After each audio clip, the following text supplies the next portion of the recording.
Je vais vous filmer une voiture exceptionnelle, une voiture unique au monde. Alors c'est une Porsche, si on peut encore l'appeler Porsche. Plus précisément, c'est une DeLaVilla VRS. Donc je vais commencer par vous faire le tour. Donc je suis avec le propriétaire à côté de moi et puis on lui posera quelques questions au fur et à mesure de la vidéo pour savoir un peu plus sur la voiture. Et puis après, il nous emmènera peut-être faire un petit tour et on va voir ce que ça donne sur la route. Alors, comme vous pouvez le voir, c'est à l'origine, alors comme vous pouvez ne pas le voir, parce que c'est à l'origine une Porsche 996 qui a été recarrossée. Alors c'est un long travail parce que là concrètement il y a l'avant qui a été refait, l'arrière, les ailes. De ce que j'ai lu, a priori il y a juste le toit qui est resté d'origine. C'est ça. Le reste c'est complètement revu. Alors sur l'arrière, elle est siglée donc DeLaVilla VRS. C'est un préparateur français. C'est un préparateur français qui est du côté de Lyon. Du côté de Lyon et qui, tu m'as dit tout à l'heure, qui est parti à la retraite. Et qui est parti à la retraite en 2022. Donc ça, c'est encore plus unique d'avoir ce type de voiture où il n'y en aura plus tout simplement. Tout à fait, il n'y aura plus de production en tout cas de Porsche DeLaVilla. Donc du coup au niveau de la voiture, à l'origine c'est quoi comme modèle de Porsche? C'est une Porsche 996 Carrera 4. D'accord, donc au niveau du moteur c'est le 3,6 litres. Le 3,6 litres, 320 chevaux. Ok. Et elle a été un petit peu préparée ou c'est... Un petit peu préparée, mais on ne gagne pas grand-chose. Pas grand-chose. Au niveau puissance. Allez, on va continuer notre petit tour. Alors, je vais juste filer sur l'arrière. Donc là, on a un Porsche La Villa Rose. Alors pourquoi La Villa Rose? Parce que le préparateur en fait avait aussi une partie vente de véhicules. D'accord. Cette partie vente de véhicules se faisait par La Villa Rose, qui existe toujours d'ailleurs, puisque ça a été revendu. D'accord. Et, Porsche La Villa Rose du côté de Mions, qui est spécialiste Porsche. D'accord, ok. Allez, on continue notre petit tour. Donc comme dit sur l'arrière, les ailes c'est largement élargi par rapport à la version standard. Oui, elles ont été élargies, un peu comme la turbo. Les jantes, par contre c'est des jantes d'origine. Hein. C'est jantes origine Porsche, donc du coup GT3. GT3, 97, d'accord. GT3. Ok. Et donc on peut voir les élargisseurs qui sont assez énormes sur les... Ils sont énormes. C'est assez impressionnant. On voit bien l'étrier de frein qui est sur l'arrière.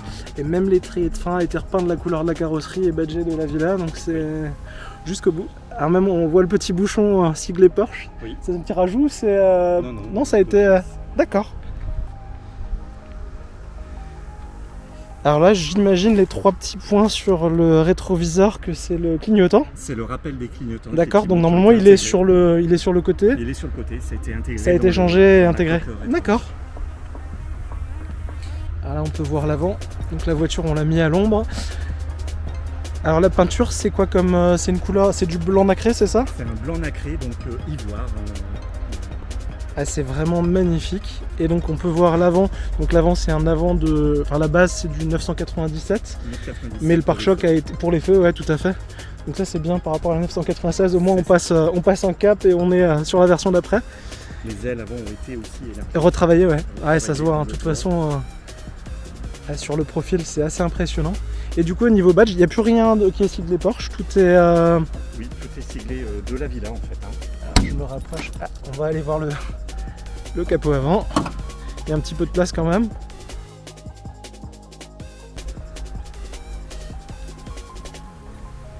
Ok, donc devant, on a quand même un peu de place pour partir en petit week-end, on va dire. Alors c'est petit le coffre, c'est petit. effectivement, puisque c'est un petit bagage cabine. Un petit bagage cabine, puisque dessous a été conservé en fait toute la partie roue de secours. Voilà. D'accord, ok. Ah oui, donc on a une roue, c'est du run flat. Non, ça se gonfle et du coup ça prend un peu... à gonfler, tout simplement. Donc on peut rouler à 80 et... C'est ça. Voilà, ça dépanne au cas où. Et quoique ça se monte encore avec les élargisseurs ou... Ça doit se monter en théorie. En théorie Je parce n'ai que moi jamais j'avais... testé, mais voilà. Ok, parce que dans les précédentes voitures que j'avais une Jaguar XKR et j'avais des petits élargisseurs qui faisaient... C'était pas grand chose, hein, c'était du 20 mm. Mais du coup c'était impossible de monter sur la roue arrière la roue de secours. D'accord.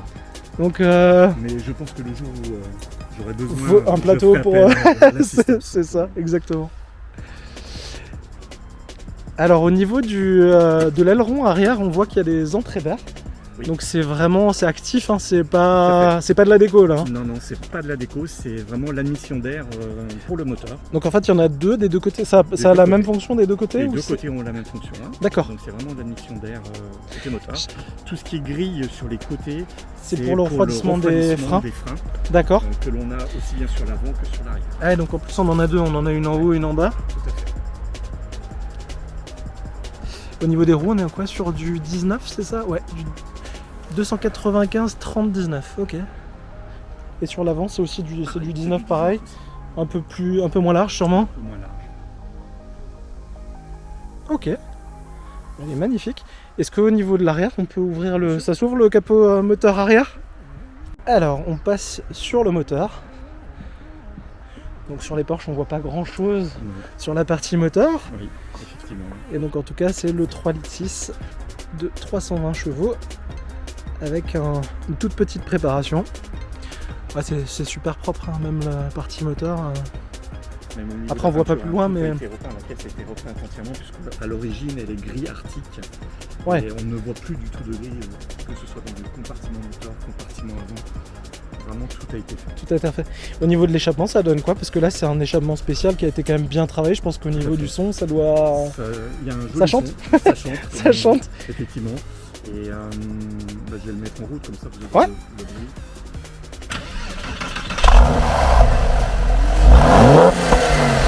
Ouais, ça chante.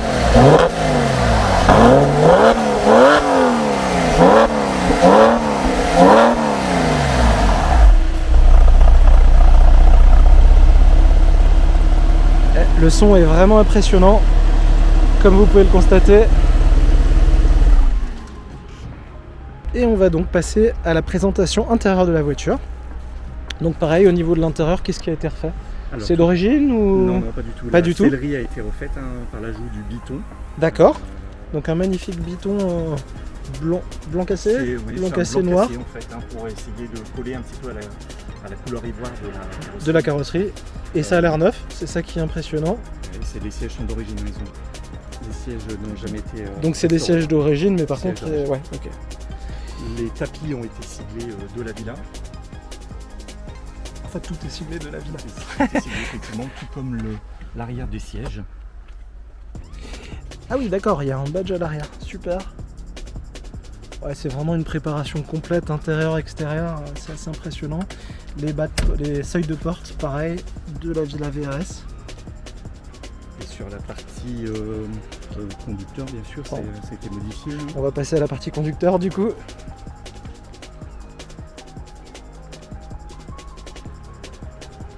C'est pareil, les contreportes, c'est vraiment du beau travail. On a l'impression quasiment qu'elle est neuve à l'intérieur. C'est une voiture de son âge. De presque 20 ans, c'est impressionnant. Donc on a un centre de volant.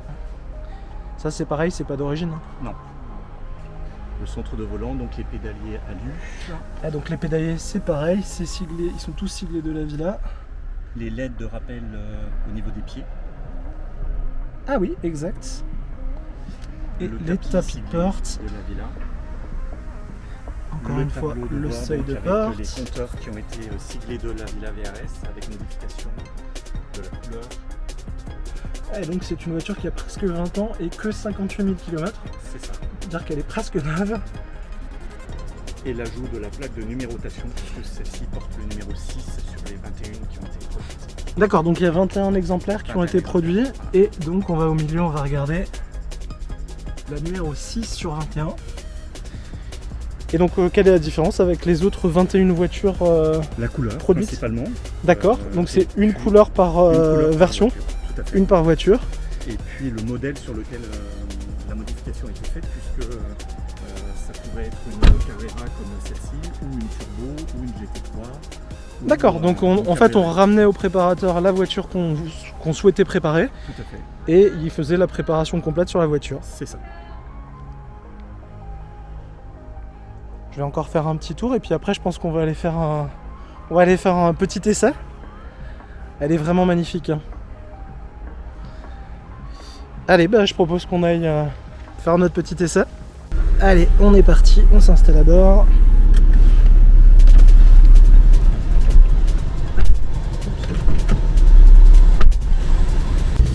Et on est parti.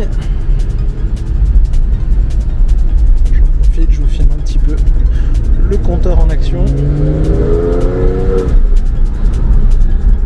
À niveau sonorité, c'est absolument génial.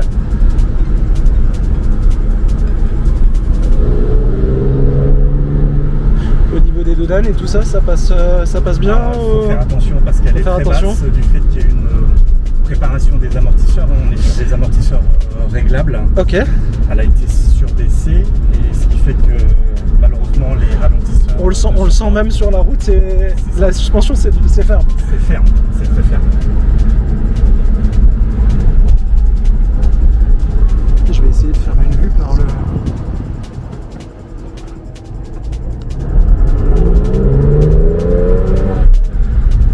En termes de sonorité, ça chante vraiment super bien.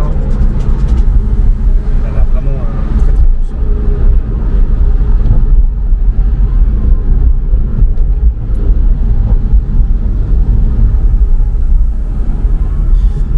Et du coup en Allemagne, ça donne quoi? On monte à pas loin des 280. D'accord. Et t'as déjà essayé ou... Ouais, je l'ai une seule fois. Ok. Je suis allé. Ah, c'est bien, on a quand même la chance, étant frontalier, on a l'autobahn à côté. C'est ça, l'autobahn. On a le droit de se faire plaisir en toute sécurité, enfin en toute sécurité, je sais pas, mais on a le droit, je me permets.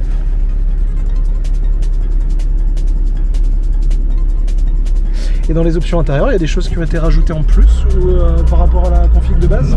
Non, pas d'option supplémentaire. Bah, le GPS comme ouais, le classique, ouais. C'est chauffant. De toute façon, c'était déjà bien. Elle était déjà bien équipée d'origine, ouais. Donc rien n'a été rajouté.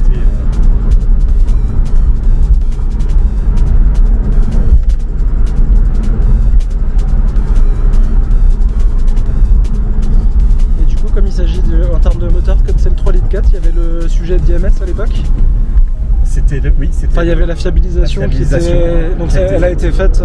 Elle a été faite. Enfin, donc on est tranquille au niveau moteur. Il n'y a pas de souci.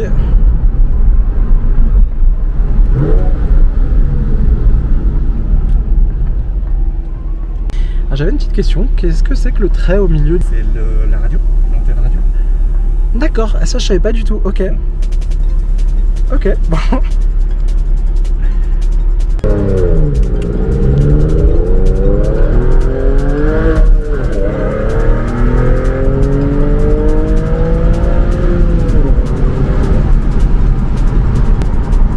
Ça marche très très fort. Je suis assez surpris de l'effet de vitesse pour le coup. Pour une voiture atmosphérique, oui, il n'y a pas de turbo. Pour le 0 à 50, c'était bien.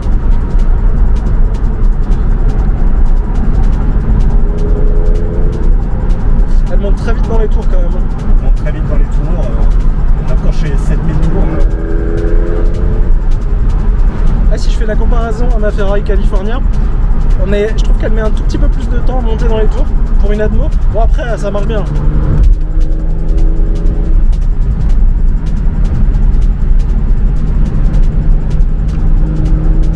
Ça tient super bien la route aussi. Hein. Dans les virages, elle vire à plein, quasiment.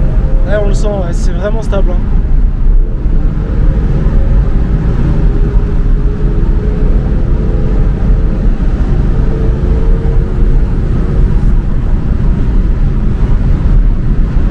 Et ce qui est génial aussi, c'est qu'on a une boîte auto manuelle. Je disais, ce qui est bien, c'est qu'on a une boîte manuelle également. Donc là, c'est vraiment... ça apporte quelque chose en plus. Boîte manuelle, 6 vitesses.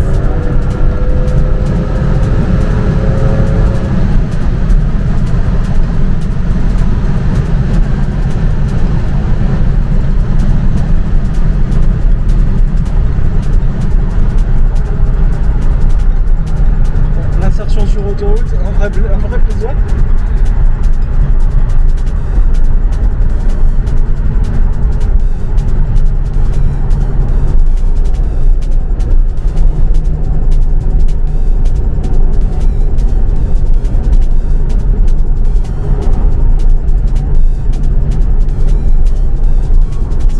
La chance d'avoir des petites portions à 130 km/h alors que c'est de plus en plus limité à Strasbourg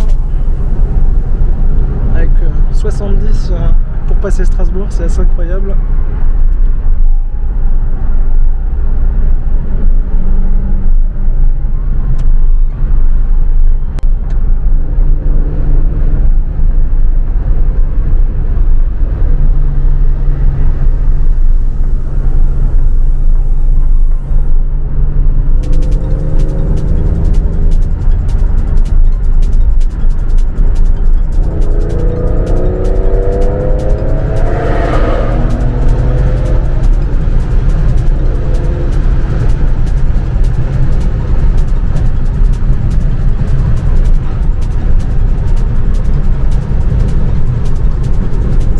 Avec le petit toit ouvrant aussi.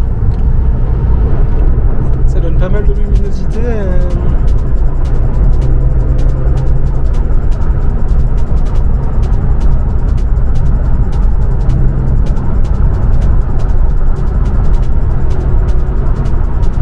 En termes de Porsche, c'est ta première Porsche ou Non, c'est ma deuxième.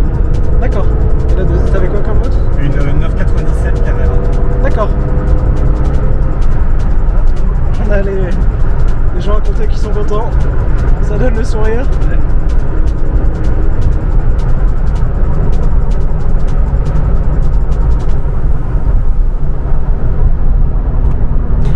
Et on n'a pas parlé au niveau coût de la voiture, ça donne, si on peut en discuter, je sais pas. Alors au niveau de la préparation d'origine qui a été faite sur la voiture, on est sur une facture de plus de 50 000 € de préparation. D'accord. Et en termes de temps pour la réalisation, est-ce que tu sais ce que... Alors je sais pas combien de temps il a fait. D'accord. Bon, je pense qu'il y a quand même quelques semaines ou quelques mois plutôt Ouais, pour... vu le travail.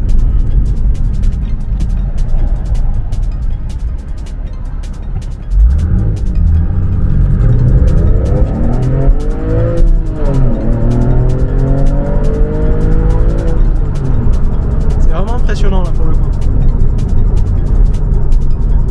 On a du mal à croire que ça fait un petit peu moins, enfin un petit peu plus de 4 secondes pour les 0 à 100. Vu l'accélération là, je suis assez surpris. Elle a vraiment la pêche. Bon, la motorisation est quasi neuve, 58 km. Ouais. Et au niveau entretien, ça donne quoi? C'est quoi? C'est un entretien tous les ans? C'est un entretien tous les ans en fonction du nombre de kilomètres effectués. C'est classique en fait. Et tu fais ça chez Porsche ou tu... Alors je vais le faire là où je l'ai acheté. D'accord, ok. Très bien. Si on peut le dire. Non, mais je pense qu'on va... Et en termes de coût d'entretien, ça revient... On part sur je quoi? sais pas, comme je l'ai depuis le mois de février. D'accord, c'est tout récent, ok. tout récent. D'accord. Ouais. Donc Ça la fait première que- surprise, ça sera potentiellement l'année prochaine. Voilà, c'est ça. Ok.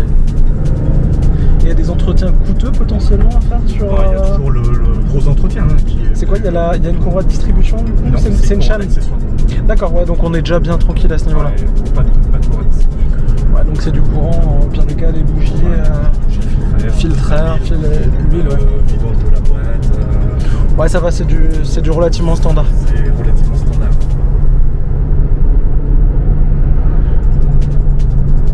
Et on est... Donc c'est plus un filtre à nettoyer. Oui, d'accord, ouais. Un petit coup de soufflette dedans et c'est reparti pour un tour.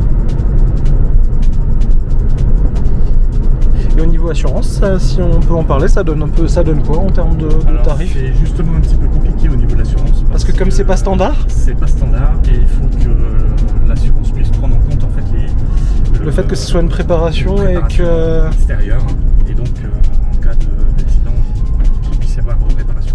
D'accord, et du coup ça se passe comment? Il y a un expert qui passe pour expertiser la voiture et pour donner un prix sur la voiture? L'assureur a demandé un rapport d'expertise D'accord. pour justifier justement la valeur de la voiture et surtout les préparations qui ont été faites dessus. Et je suis passé en fait par le courtier qui assure quasiment toutes les deux la villa, qui est sur Lyon. D'accord, ok, bon. Au moins il connaît, il sait de quoi il parle. Le produit parce qu'il a justement une de ses employés qui est une ancienne personne qui a travaillé pour le garage de la villa. D'accord. Et du coup ça donne quoi en assurance? On est pas loin des 1000 €. Oh ça va, c'est raisonnable, ok. C'est très raisonnable à condition d'avoir les 50%. Ah, on est d'accord. Bah moi sur la Ferrari je suis à peu près à 950 000 €, donc c'est sur le même... Ouais, ça va. Et finalement, quand on compare ça à une Audi RS6, RS4, et je pense que en termes d'entretien, de toute façon, c'est pareil. Hein. C'est pas parce qu'on a une voiture extrêmement haut de gamme que finalement. Moi, je vois l'entretien sur la California, je l'ai fait. J'en ai fait qu'un pour l'instant. Je m'en sors bien aussi. Mais l'entretien sur la California, il faut compter 1 200 €. Et au final, 1 200 €, je suis 500 sur ce qui est passé. Et concrètement, je suis à peu près certain qu'on va chez Audi, on va chez BMW. Je pense qu'on est presque sur les mêmes coûts pour des voitures très standards. Plus standards, on va dire.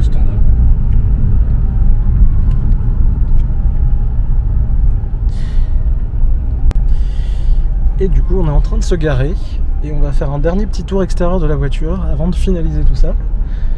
En tout cas, super essai. Ça marche bien, c'est agréable. C'est un petit peu tape-cul quand même. Mais dur au niveau de ça fait partie de toute façon avec ce genre de voiture.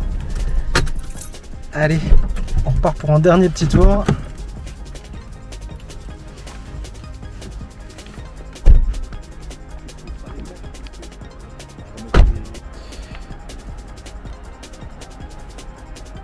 Allez, dernière petite vue sur la voiture.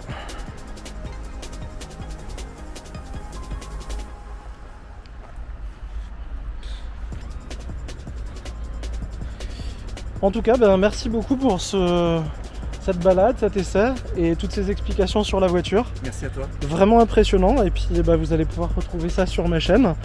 Et puis en tout cas, n'hésitez pas à vous abonner sur la chaîne, je vais essayer de faire de plus en plus d'essais de voitures. Donc là c'est le premier, on teste, on voit ce que ça donne et j'espère qu'il y en aura encore beaucoup et tout ça c'est grâce à vous et à vos abonnements. En tout cas je vous remercie beaucoup et je vous dis à très bientôt pour une prochaine vidéo. Au revoir.